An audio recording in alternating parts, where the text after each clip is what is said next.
Hello! Welcome back to my channel, Tax Tutorials for MSME. Ang ating video ngayon ay requested ng isang taxpayer na ang kanyang line of business ay leasing. Nagpapaupa siya ng space, commercial space sa isang building. So, nagpapaturo siya sa akin kung paano daw ang pag-avail ng 8% income tax rate. So, diniscuss ko sa kanya ang tungkol sa paggawa ng kanyang cash receipts journal.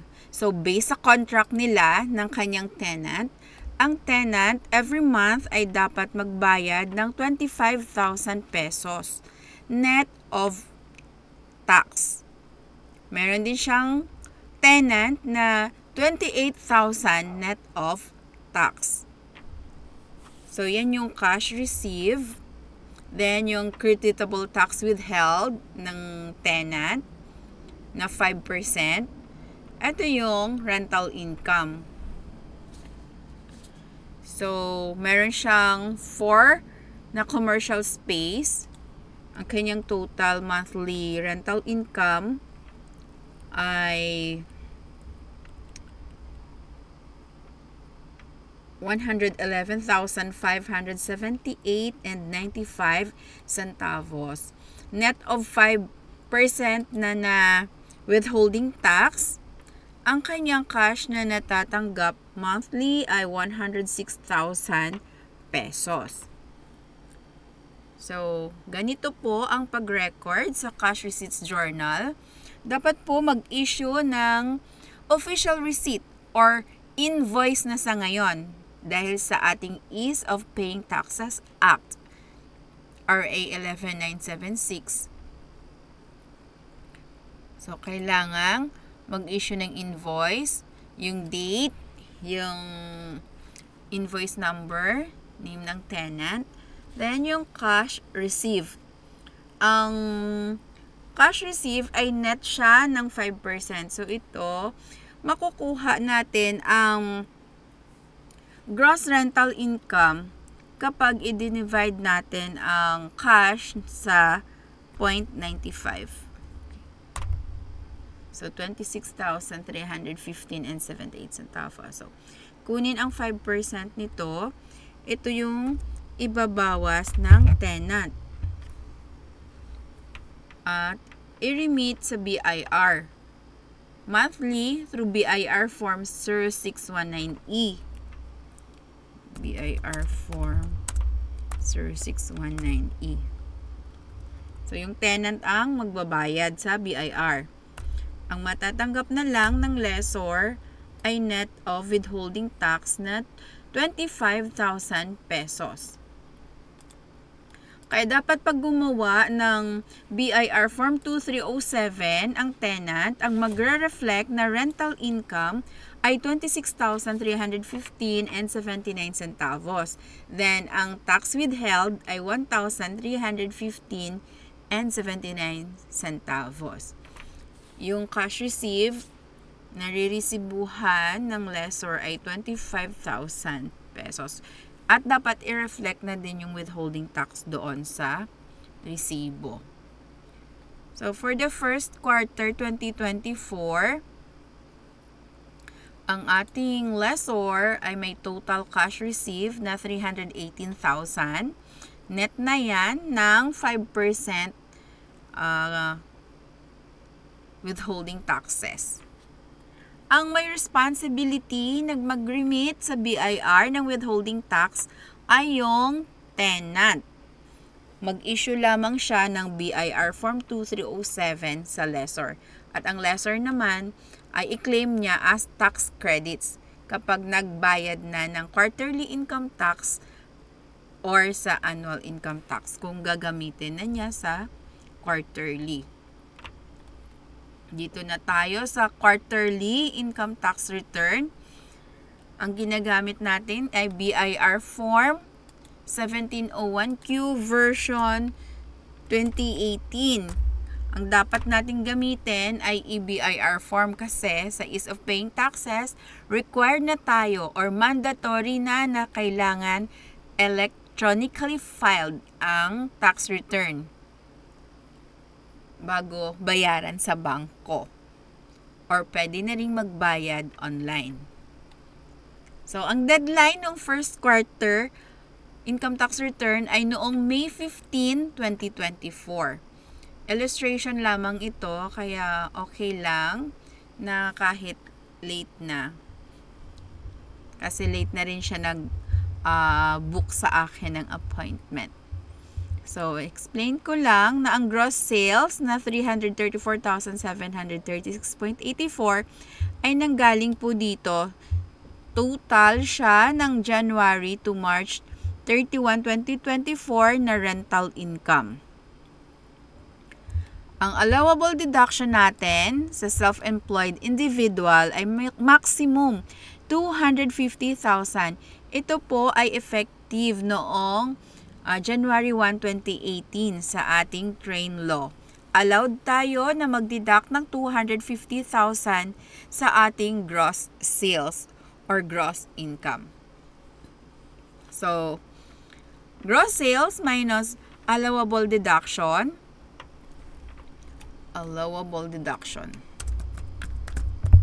na ibinibigay ng batas. So, ang taxable income na lang ng lessor ay 84,736.84 centavos.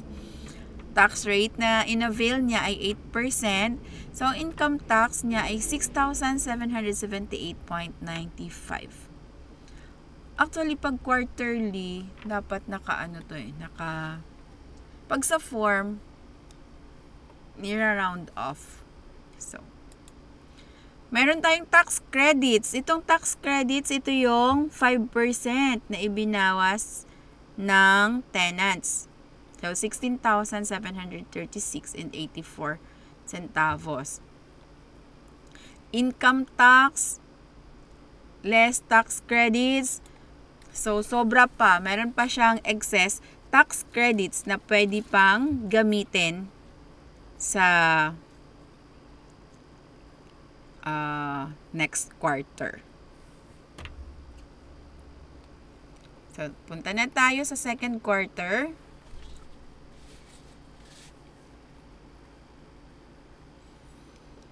So, sa second quarter naman, advance na tayo ngayon. Ang deadline ng second quarter income tax return ay sa August 15, 2024. Ang gross sales niya, the same, 334,736.84 centavos. Then, add income from first quarter of the same amount. So, total income to date, 669,743.68 centavos. Less allowable deduction. Gamitin natin ulit yung 250,000. Same lang din siya. 250,000. Pero lumaki na yung ating income. Kaya ang ating taxable income ay 419,473.68 centavos. Tax rate natin 8%. So, income tax ay 33,557. Less tax credits from previous quarter. 16,736.84 centavos. Tax credit for this second quarter, 16,736.84 centavos. So, total tax credits natin ay 33,473.68. Income tax less total tax credits, meron pang tax due na 84 pesos and 21 centavos, which is due on or before August 15, 2024. Yan lang yung babayaran.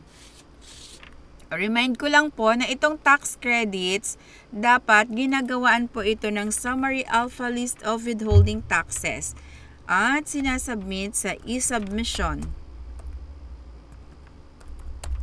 at bir.gov.ph.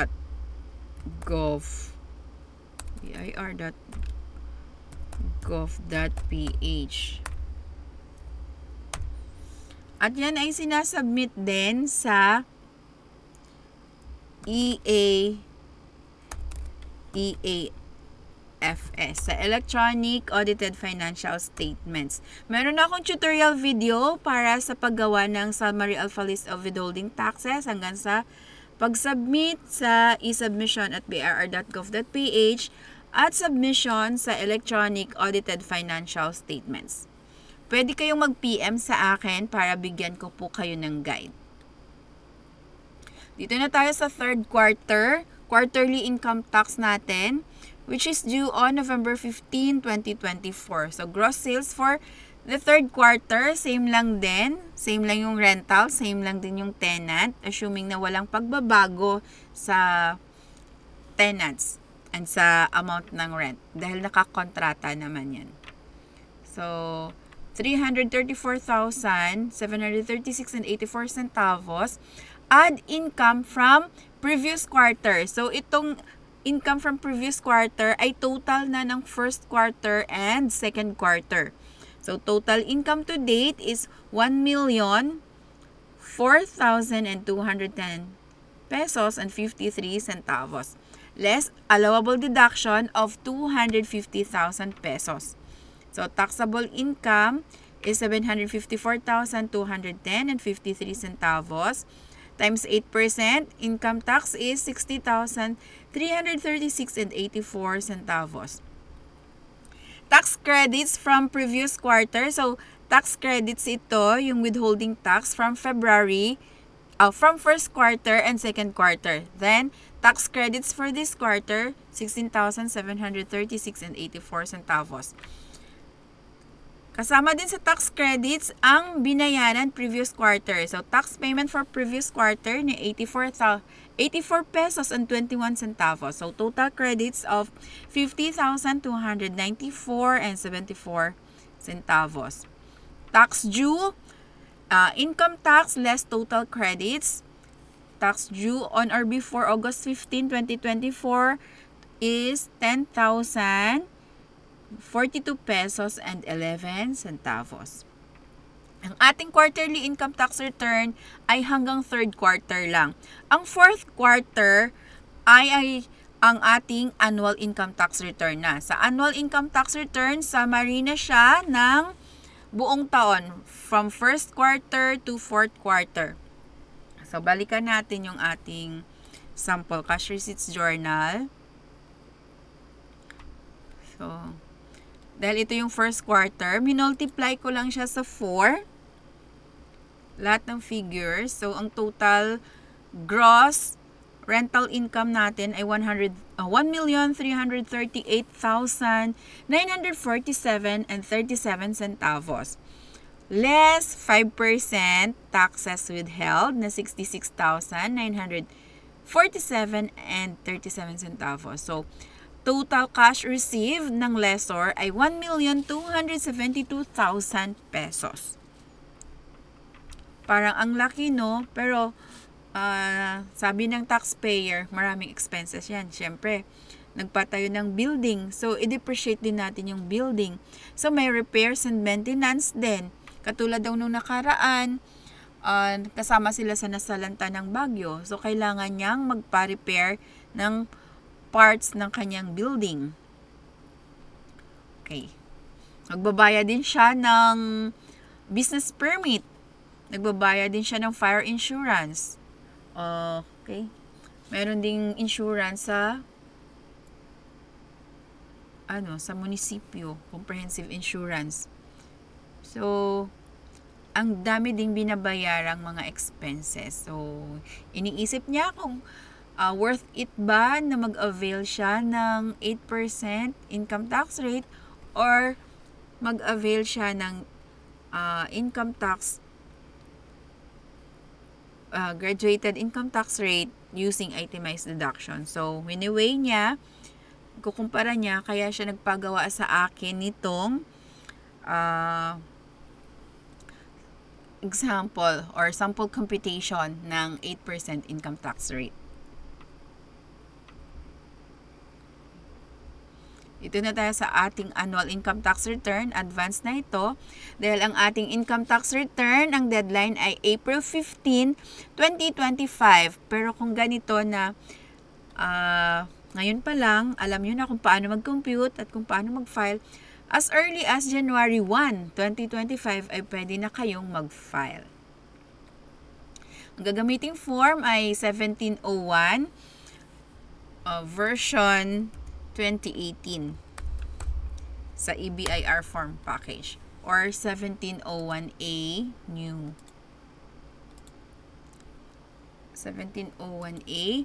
Ang 1701A ay pwedeng gamitin ng mga taxpayers na self-employed individual na nag-avail ng 8% income tax rate at graduated income tax rate with optional standard deduction.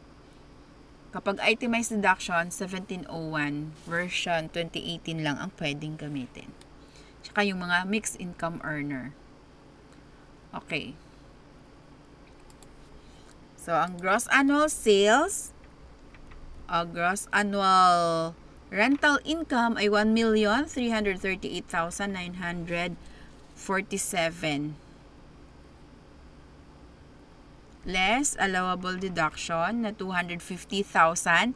Sa buong taon, ang allowable deduction ay 250,000 pesos only.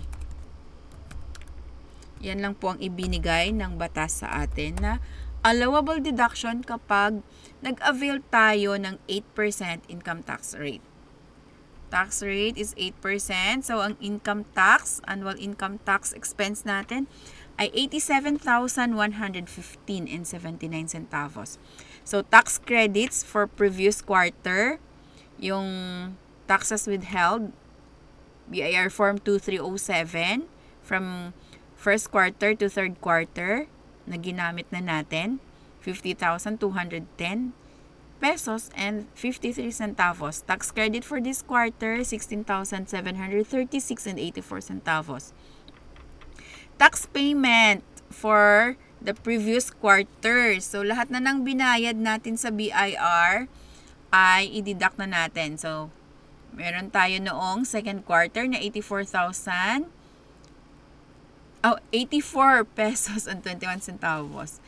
Tsaka noong August, nagbayad tayo ng 10,042 pesos and 11 centavos. Sorry, mali-mali man.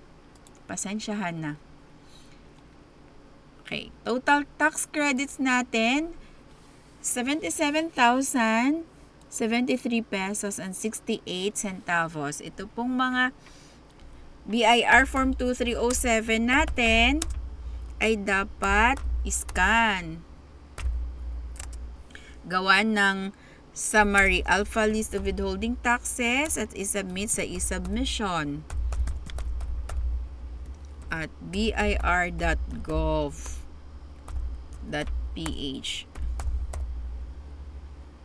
Tapos, isubmit sa EAFS. Meron na rin akong tutorial videos para dyan. Dahil ginawa ko yan noong taxable year 2023 para sa aking taxpayer. So, ang tax due on or before April 15, 2025 ay 10,042 pesos and 11 centavos. Okay. Kung meron po kayong tanong, pwede po kayong mag-PM sa aking FB page, Tax Tutorials for MSME. Pwede din po kayong mag-book ng tutorial sa akin. Meron akong tutorial service, one-on-one, for non-VAT and VAT taxpayers. Pag pumunta kayo sa aking page, meron akong appointment calendar. So, mag-book lang po kayo sa akin. Thank you so much, guys, for your trust. Thank you for your subscribing to my channel. Please like and share my videos para marami pa po tayong matulungan na mga taxpayers. Bye!